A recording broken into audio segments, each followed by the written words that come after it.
आज हम शुरू करते हैं साइंस की वर्कशीट नंबर 8। इसी के साथ आपकी वर्कशीट नंबर 9 भी आई है इंग्लिश की, तो उसे भी मैं बनाऊंगी, आप लोग ले लेंगे। तो पहले आप लोग इसे अच्छे से लेबल कर लेंगे, वर्कशीट नंबर डाल देंगे, डेट डाल देंगे, सब्जेक्ट विज्ञान है, क्लास 6 है, अपना नाम और अपने क्लास टीचर का नाम आप लोग लिख लेंगे। अब क्या लिखा है, भोजन के घटक, यानी कि वो घटक जो हम खाते हैं। तो हम पहले भी इसके बारे में बहुत चीज़ें पढ़ चुके हैं कि कौन कौन से घटक होते हैं भोजन में। अब यहाँ लिखा है संतुलित आहार, यानी बिल्कुल बैलेंस डाइट, वो डाइट जो हम बिल्कुल लें जिससे हम बिल्कुल फिट एंड फाइन रहें। ठीक है, अच्छे स्वास्थ्य के लिए, के विकास और रख रखाव के लिए, यानी जब हम फिट एंड फाइन रहना चाहते हैं तो हमारे आहार में वे सभी पोषक तत्व होने चाहिए जो हमारे शरीर को सही मात्रा में चाहिए। यानी अगर हमें फिट एंड फाइन रहना है तो हमें हर चीज़ खाना है, दवाइयाँ भी खानी है, तो अपने आप को विटामिन, कैल्शियम, मिनरल सारी चीज़ें देनी है। ठीक है, कुछ हद तक फैट भी देना है तो कार्बोहाइड्रेट भी देना है, हर चीज़ देनी है। ऐसा नहीं है कि सिर्फ हम एक चीज़ खाते रहे और पता चले हमारे शरीर में बाकी चीज़ों की कमी हो जाए। एक का बहुत अधिक और दूसरे का बहुत कम नहीं होना चाहिए। अब ये वही बात आ गई कि ऐसा ना हो कि हम कार्बोहाइड्रेट खाए जा रहे हैं और कैल्शियम और मिनरल्स को हम छू भी नहीं रहे। वह आहार जिसमें पर्याप्त मात्रा में पोषण और पानी के साथ सभी पोषक तत्व सही मात्रा में होते हैं संतुलित आहार कहलाता है।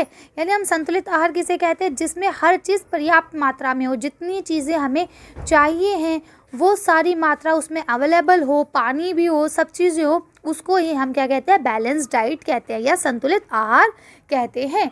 चलिए आगे बढ़ते हैं। अब ये देखिए, यहाँ आपको ये जो आपको चार्ट दिख रहा है ना, ये यही दिखाने की कोशिश की गई कि देखिए इसमें मेडिसिन हैं तो ऑयल्स भी हैं। ठीक है, फ्रूट्स भी हैं, फ्रूट्स एंड वेजिटेबल भी हैं, तो आपकी ड्राई फ्रूट्स वगैरह भी हैं। ठीक है, तो क्या कहने का मतलब है, हर चीज़ जो हमें ज़रूरी है हर चीज़ को खाना चाहिए, किसी भी चीज़ को नज़रअंदाज नहीं करना चाहिए और किसी एक के ऊपर भी हमेशा नहीं रहना चाहिए।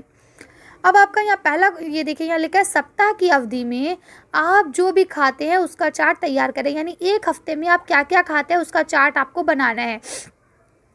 जांचें कि क्या आपके द्वारा पहले अध्ययन किए गए सभी पोषक तत्व एक दूसरे खाद्य पदार्थों में एक या एक दिन के भीतर खाए जा रहे हैं। और फिर आपको ये भी पता लगाना है अपने उसमें लिस्ट में कि क्या आपने जो सारे पोषक तत्व पहले पढ़े, यानी विटामिन, मिनरल्स है ना, कार्बोहाइड्रेट, फैट, ये सारी चीज़ें आपने पढ़ी हैं, वसा जिसे कहते हैं, खनिज, तो ये सब चीज़ें आपने पढ़ी हैं। तो आपको ये पता लगाना है कि आप जो एक हफ्ते में चीज़ें खा रहे हैं क्या उन सब चीज़ों में इन सब की मात्रा पूरी आपको मिल रही है या नहीं। ठीक है, तो चलिए हम इसकी लिस्ट देख लेते हैं। देखिए मैंने एक अंदाजे से लिस्ट बनाई है जो हम लोग जनरली खाते हैं, तो इसकी लिस्ट हम लोग देख लेते हैं। आप लोग अपने उसकी लिस्ट बनाएंगे कि आप क्या खा रहे हैं, कितनी मात्रा में खा रहे हैं। ठीक है, चलिए आंसर देखते हैं इसका हम लोग। कि आप यहाँ पे लिख लेंगे दाल, दूध, फल, सब्जी, शहद, पानी, अंडा। ठीक है, ये हमारी बैलेंस डाइट है और इसे हमें रेगुलर किसी ना किसी तरह से खाना चाहिए। एग्जाम्पल के तौर पे मंडे को सुबह उठ के शहद खाया, ठीक, उसके अलावा दूध पिया, फिर कोई ना कोई मम्मा एक सब्ज़ी ज़रूर बनाती हैं। ठीक है, सब्ज़ी के साथ दाल भी पकती है। इसके अलावा शाम को या सुबह में ना हम एक फ्रूट भी ज़रूर खाते हैं और पानी तो हम सारा दिन पीते ही पीते हैं। इसके अलावा जो नॉन वेज लोग हैं वो अंडा भी खाते हैं, है ना। क्यों, क्योंकि देखिए अंडे के अंदर भी ना बहुत ज़्यादा मात्रा में कैल्शियम वगैरह होता है, तो फिट रहने के लिए अंडा भी खाना बहुत ज़रूरी है। ठीक है, तो इस तरह से आप लोग लिख सकते हैं कि हम लोग, अब देखिए दाल लिख दिया ना, दाल अलग अलग होती है, कभी अरहर पक गई, कभी मसूर पक गई, है ना, कभी मूंग पक गई। फल में सब तरह के फल आ गए। अब मैं एक कोई फल मेंशन करती हूँ तो बहुत लंबी सी लिस्ट बन जाती। ठीक है ना, चलिए अब आगे पढ़ते हैं। क्या लिखा है, कुछ पोषक तत्व धोने और पकाने की प्रक्रिया में खो जाते हैं। यानी कभी कभार ऐसा होता है कि कुछ चीज़ें हमें कच्ची ही खा लेनी चाहिए और या फिर ऐसे खानी चाहिए कि मतलब उसे हमें ज़्यादा धोना नहीं चाहिए, सोकिंग वगैरह उसकी ज़्यादा नहीं करनी चाहिए। ठीक है, जैसे भिगो के रख देते हैं। ठीक है, जैसे कि चावल और दालों की बार बार धुलाई से उनमें मौजूद कुछ विटामिन और खनिज निकल सकते हैं। समझ में आ रही, जैसे मम्मा चावल पकाने से पहले उसे सोकिंग करती हैं, यानी कुछ देर के लिए भिगो के रख देती है, तो ये सब चीज़ों से हमारे क्या है, विटामिन वगैरह जो चीज़ें हैं वो निकल जाती है। फलों और सब्जियों को छीलने के बाद धोने से कुछ विटामिन और खनिजों का नुकसान होता है। यानी फिर वही बात कि आप सब्ज़ी लाएं मार्केट से, उसे साफ़ करके गर्म पानी से धोएं ताकि सारे जरासीम या जो भी जर्म्स वगैरह, कीटाणु वगैरह उसमें मौजूद हैं वो सब निकल जाएं। ठीक है, और उसके बाद उसे छीलें और पकाएं। यानी कुछ लोग क्या करते हैं, छीलने के बाद उसे धोते हैं, जिससे क्या होता है कि उसके अंदर मौजूद पोषक तत्व जो है वो धुल जाते हैं।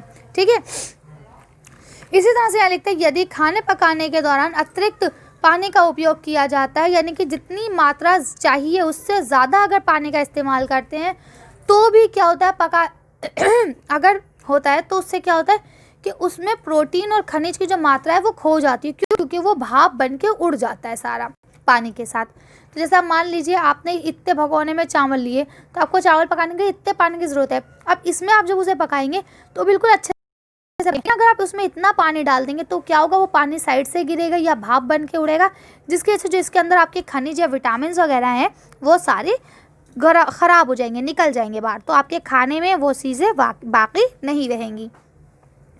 खाना पकाने के दौरान गर्मी से विटामिन सी भी आसानी से नष्ट हो जाता है, यानी कि अगर हम खाना पका रहे होते हैं तो वो क्योंकि गर्म होता है, चूल्हे पे ही पकाएंगे, जाहिर सी बात है, तो उससे क्या होगा, जो विटामिन सी है उस खाने के अंदर वो भी नष्ट हो जाता है, यानी ख़त्म हो जाता है। ठीक, अब यहाँ क्या लिखा है, देखिए लिखा है आइए देखें कि हमने क्या सीखा। अब आपने क्या सीखा ये देखते हैं। तो पहला क्वेश्चन लिखा है सही कथन के आगे सही का निशान लगाइए।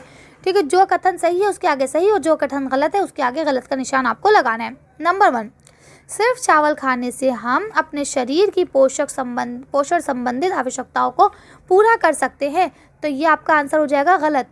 क्या सिर्फ चावल खा के हम फिट एंड फाइन रह सकते हैं? नहीं, हमें हर चीज़ खाने की ज़रूरत है। जब तक हम सब चीज़ें नहीं खाएंगे, कुछ मात्रा में फल, कुछ मात्रा में सब्जियां, है ना, कुछ मात्रा में दाल, कुछ गोश्त भी, जब तक हम सब चीज़ें नहीं खा लेते तब तक कि हम फिट एंड फाइन नहीं हो सकते।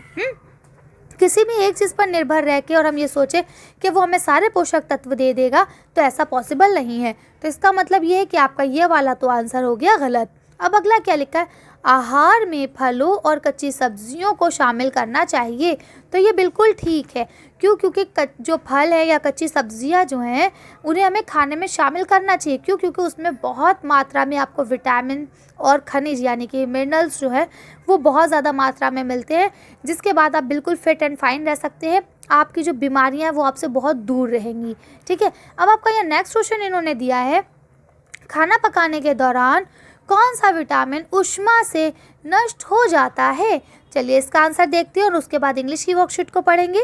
आंसर लिख लेंगे विटामिन सी। सिर्फ एक विटामिन सी ही ऐसा है जो पकने से खाने के, जब खाना पकना शुरू हो जाता है तो वो ख़त्म हो जाता है, यानी कि नष्ट होने का डर ज़्यादा रहता है उसके। ठीक है, तो इसका आंसर क्या हो जाएगा, विटामिन सी। इंग्लिश की वर्कशीट हम लोग देख लेते हैं। तो पहले आप लोग इसे अच्छे से लेबल कर लेंगे, वर्कशीट नंबर डाल देंगे, अपडेट डाल देंगे, सब्जेक्ट डाल देंगे, क्लास अपना नाम और अपने क्लास टीचर का नाम आप लोग लिख लेंगे। अब क्या लिखा, look at the picture, picture को देखिए, choose the name of the box and right them in the space provide. यानी अब आपको यहाँ देखना है चीज़ को, और जिस चीज़ का जो नाम है वो यहाँ आपको दिया गया है, यहाँ से आपको चूज़ करना है और उसके आगे जो आपको स्पेस दिया गया है इसमें आपको लिखना है। तो चलिए पहले हम लोग ऐसे जर्नली पढ़ लेते हैं, उसके बाद फिर हम आपको आंसर भी दिखा देंगे। तो अब आप मुझे बताइए ये क्या चीज़ है, जल्दी बताइए। बस, तो ये देखिए BUS बस लिखा है, ये यहाँ आ जाएगा। उसके बाद ये क्या है, डॉग, ये DOG डॉग, ये यहाँ आ जाएगा। ठीक है, उसके बाद ये क्या है, स्कूल, तो ये स्कूल है, ये यहाँ आ जाएगा। उसके बाद ये क्या है, रोज़, ये यहाँ आ जाएगा। ठीक है, नेक्स्ट आपका क्या है, गर्ल, तो यहाँ से ये गर्ल यहाँ आ जाएगा। उसके बाद ये क्या है आपका एप्पल, तो ये एप्पल है, ये यहाँ आ जाएगा। उसके बाद ये क्या है आपका बॉल, तो ये आपका बॉल, ये यहाँ आ जाएगा। इसके बाद ये क्या है, बॉय, बॉय माने लड़का, ये देखिए ये यहाँ आ जाएगा। ठीक है, चलिए अब मैं आपको एक काम करती हूँ, आंसर दिखा देती हूँ ताकि आपको और अच्छे से समझ में आ जाए, लिखने में आसानी हो जाए। देखिए आप यहाँ देख सकते हैं BUS bus, DOG dog, SCHOOL school, ROSE rose, GIRL girl, APPLE apple, BALL ball and BOY boy. तो मैंने सारे नाम लिख दिए, अब आप लोग आसानी से लिख सकते हैं, जल्दी जल्दी लिख लीजिए। चलिए आगे पढ़ते हैं अब हम लोग। ये क्वेश्चन नंबर B आपको दिया गया, हु आई एम, मैं कौन हूँ, मुझे पहचानो। ठीक है, आई प्रोटेक्ट यू फ्रॉम रेन, मैं तुम्हें बारिश से बचाता हूँ। आई एम एन, मैं कौन हूँ, आई एम एन अम्ब्रेला। ठीक है, आई गिव यू मिल्क, मैं तुम्हें दूध देती हूँ। आई एम अ, मैं कौन हूँ, आई एम अ काउ। फिर लिखा है I give you shelter, I am, ठीक है, मैं तुम्हें रहने के लिए जगह देता हूँ। तो आई एम, मैं कौन हुआ, मैं हुआ हाउस। ठीक है, चलिए इसका आंसर देख लेते हैं। यहाँ आपका यही लिखा है ना, I protect you from rain, I am, तो आप लिख देंगे अम्ब्रेला। फिर लिखा आई गिव यू मिल्क, मैं तुम्हें दूध देती हूँ, आई एम अ काउ। फिर लिखा आई गिव यू शेल्टर, मैं तुम्हें रहने के लिए जगह देती हूँ, आई एम अ हाउस। ठीक है, तो इस तरह से आप लोग इसे लिख लेंगे। चलिए आगे पढ़ते हैं।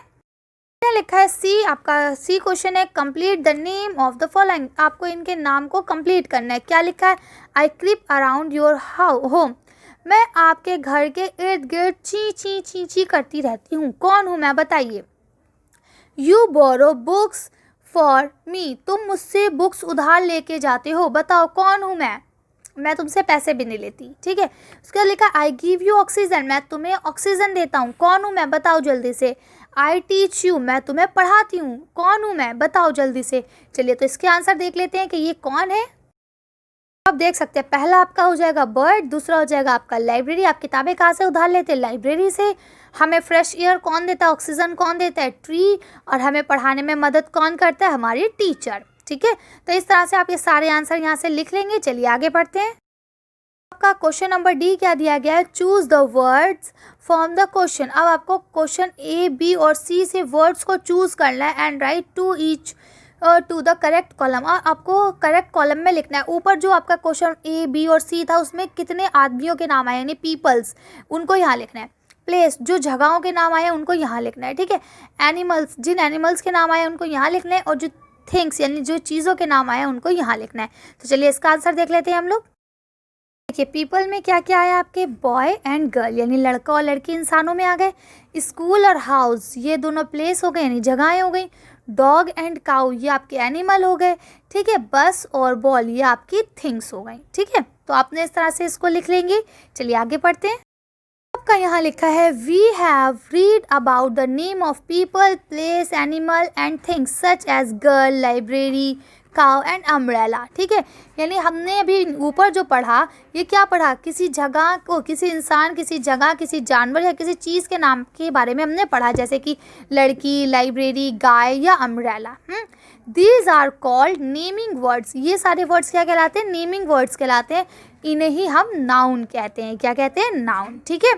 तो इस तरह से आप लोग इसे सब कर लेंगे पूरा। तो आज की वर्कशीट को हम यहीं खत्म करते हैं। आज की वीडियो में बस इतना ही। अगर आपको हमारी वीडियो पसंद आई हो तो प्लीज़ इसे लाइक और शेयर करें। अगर अभी तक आपने हमारे चैनल को सब्सक्राइब नहीं करा है तो प्लीज़ हमारे चैनल को सब्सक्राइब करें। Thank you for watching.